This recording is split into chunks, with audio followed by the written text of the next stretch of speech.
ഞാൻ കേരളത്തിൽ നടന്നുകൊണ്ടിരിക്കുന്ന വിവാദങ്ങളെക്കുറിച്ച് ഞാൻ വളരെ ക്ലാരിറ്റിയോടുകൂടി പറഞ്ഞിട്ടുണ്ട്. അത് മാത്രമല്ല, തദ്ദേശ സ്വയംഭരണ സ്ഥാപനങ്ങളിലെ തെരഞ്ഞെടുപ്പ് കഴിഞ്ഞിട്ട് ഞാൻ മാധ്യമപ്രവർത്തകരെ കാണും. തീർച്ചയായും അല്ല, ഞാൻ പറഞ്ഞല്ലോ, കേരളത്തിൽ ഒരു തദ്ദേശ സ്വയംഭരണ സ്ഥാപനങ്ങളിലെ തെരഞ്ഞെടുപ്പ് നടക്കുകയാണ്. ഈ തെരഞ്ഞെടുപ്പിൽ മത്സരിക്കുന്നവർക്ക് ആർക്കും പാർലമെന്റ് മെമ്പറാവാൻ പറ്റില്ല, അവർക്കാർക്കും MLA-മാരാകാൻ പറ്റില്ല. കാര്യം ഞങ്ങളെപ്പോൾ ആളുകളെ കഷ്ടപ്പെട്ട് ബുദ്ധിമുട്ടി MP-മാരാക്കിയ MLA-മാരാക്കിയ പാവപ്പെട്ട പ്രവർത്തകർക്ക് ഒരു പഞ്ചായത്ത് മെമ്പറാകാൻ, ഒരു ബ്ലോക്ക് പഞ്ചായത്ത് മെമ്പറാകാൻ, ഒരു ജില്ലാ പഞ്ചായത്ത് മെമ്പറാകാൻ കിട്ടുന്ന ഒരു അവസരമാണ് ഈ തെരഞ്ഞെടുപ്പ്. അത് അവത്തങ്ങളുടെ കഞ്ഞിയിൽ മണ്ണ് വാരിയിടാൻ ഒരു നേതാവും തയ്യാറാകാൻ പാടില്ല.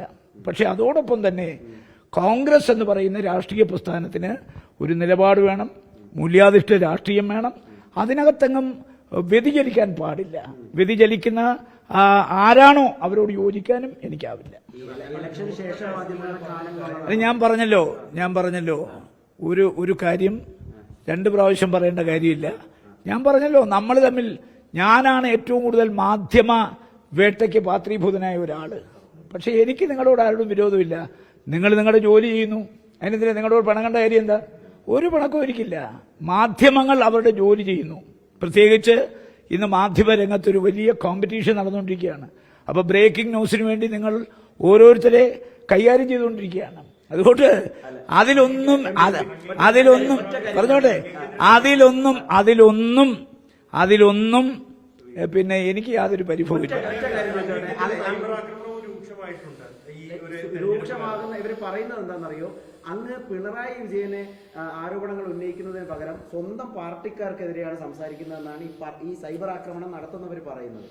അല്ല, എന്നെ നിങ്ങൾ പ്രകോപിതരാക്കി, അല്ല ഓരോരോ കാര്യങ്ങൾ നിങ്ങൾ ചോദിച്ച് ഓരോന്ന് പറയിപ്പിക്കാനാണ്. ഞാൻ പറഞ്ഞല്ലോ, സൈബർ ആക്രമണത്തെക്കുറിച്ച് ഞാൻ ബോധവാനാണ്. ഇന്നലെ AICCയുടെ സംഘടനാ ചുമതലയുടെ ജനറൽ സെക്രട്ടറി അസന്നിഗ്ധമായി പറഞ്ഞിട്ടുണ്ട്, പ്രതിപക്ഷ നേതാവ് പറഞ്ഞിട്ടുണ്ട്, കോൺഗ്രസ് വർക്കിംഗ് കമ്മിറ്റി രമേശ് ചെന്നിത്തല പറഞ്ഞിട്ടുണ്ട്. ഒരു കാരണവശാലും ഈ സൈബർ ആക്രമണം ഭയന്ന് ഈ സൈബർ വെട്ടുകിളികളുടെ ഒരു ഭീഷണിയിൽ വശംവദരായി നിലപാടുകളിൽ മായം ചേർക്കാനോ മാറ്റം വരുത്താനോ ഞങ്ങൾ തയ്യാറല്ല.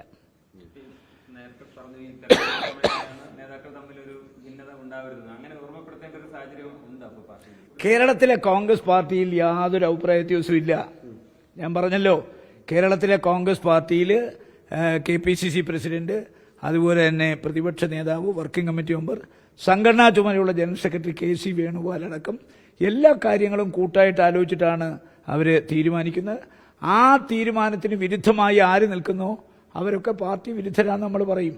കാരണം ആരാണോ ഇന്ന് കേരളത്തിലെ കോൺഗ്രസ് നേതൃത്വം ഒറ്റക്കെട്ടായി പോകുമ്പോൾ ആ ഒറ്റക്കെട്ടായി പോകുന്ന നേതൃത്വത്തിന്റെ ആ നിലപാടിനെതിരെ ഒരു നിലപാട് ആരെടുക്കുന്നു, ആ നിലപാടിനോട് ആർക്കും യോജിക്കാനാവില്ല.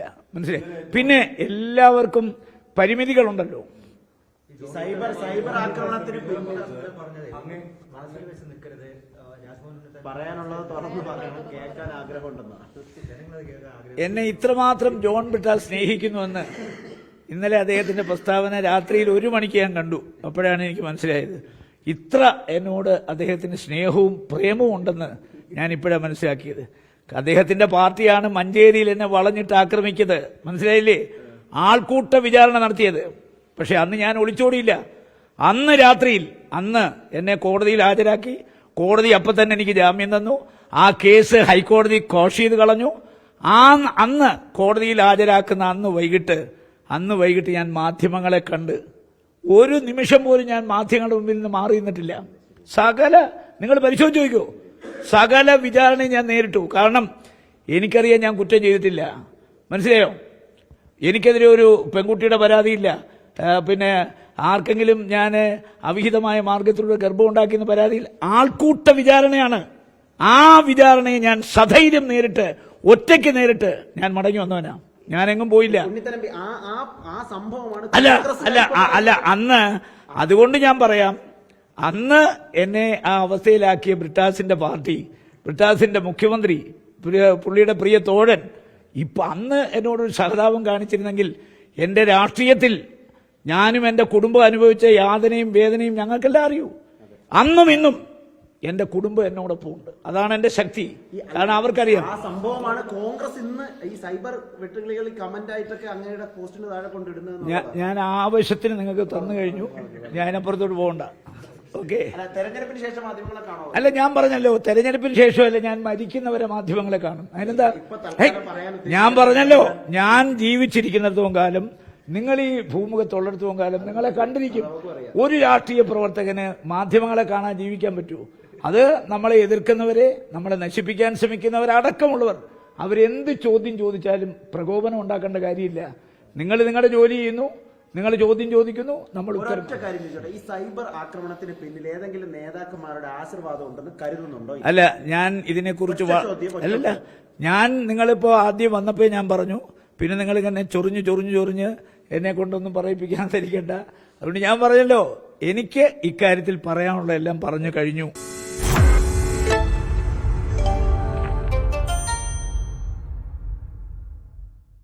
ലോകത്തെവിടെയായാലും ഏത് സമയത്തും 24 വാർത്തകളും ഓഗ്മെന്റഡ് റിയാലിറ്റി പാക്കേജുകളും എക്സ്പ്ലെയിനറുകളും വിശദമായി കാണാൻ ഞങ്ങളുടെ യൂട്യൂബ് ചാനൽ നിങ്ങൾക്ക് സബ്സ്ക്രൈബ് ചെയ്യാം.